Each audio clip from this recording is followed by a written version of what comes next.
I call the honourable member for Lindsay. Thank you, Madam Speaker. My question is to the Minister for Education. I'd like to remind the Minister that the University of Western Sydney's Chancellery is in my seat of Lindsay. Will the Minister please outline to the House how the government's approach to cutting red tape and the unnecessary regulation will be of benefit to the higher education sector? I call the honourable Minister for Education.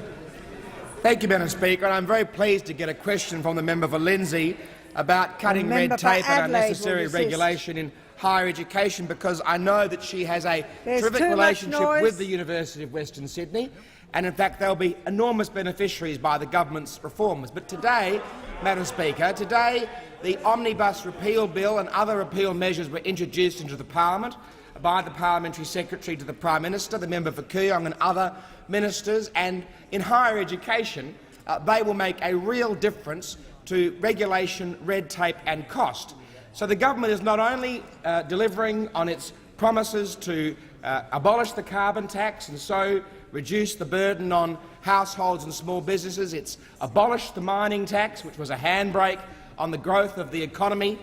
It has also more than doubled, Madam Speaker, more than doubled the promise we made before the election that we would reduce the cost of red tape and regulation to business by $1 billion, because after these measures are introduced, the reduction in cost to business will be $2 billion.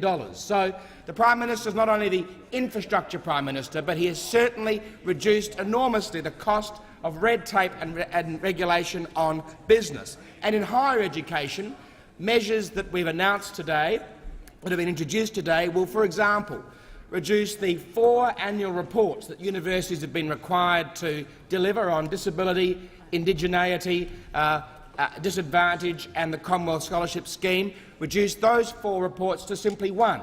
So rather than the universities having to report to 4 different masters, they'll simply have 1 equity report, saving them money.